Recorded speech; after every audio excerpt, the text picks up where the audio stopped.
I have a 2003 Harley-Davidson Road King Classic that I wanted to install a lowering kit on the rear to lower it down a little bit, make sure I could have better footing on the ground.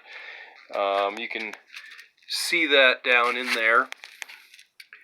That's my lowering kit there. It's actually got 3 holes to it. I'll put a link to which one I chose. It was only about $30 or so. And I've just got it lowered 1 inch on the first hole right now.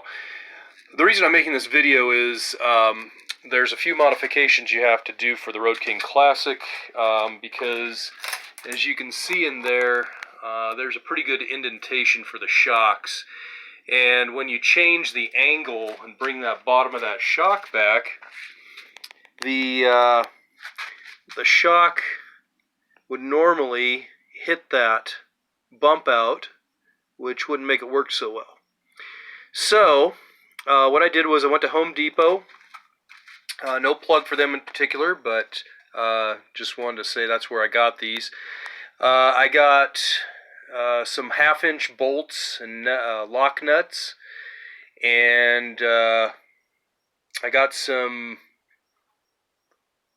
all-thread couplers, longest ones that I could find in that size, plus I had to bump it out just a little bit more with just a nut, just for spacing.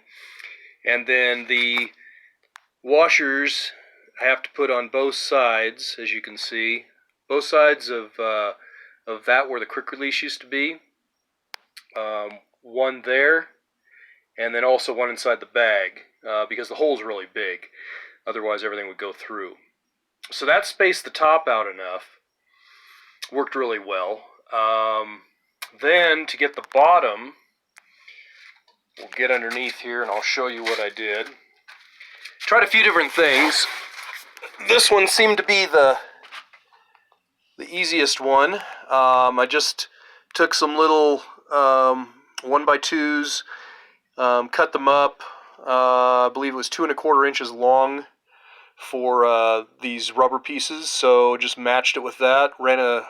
Drilled some holes through there, ran zip ties, and that bumped the bottom out. I could actually bump it out more if I needed to, but I think if I wanted to lower it any more, which I think I'd only do to the second hole, do 2 inches. You go to that lowest one, and you'll probably, tire would hit some wiring back there, back wiring harness, and break it. So that'd be more for just show if you went down to the 3 inches.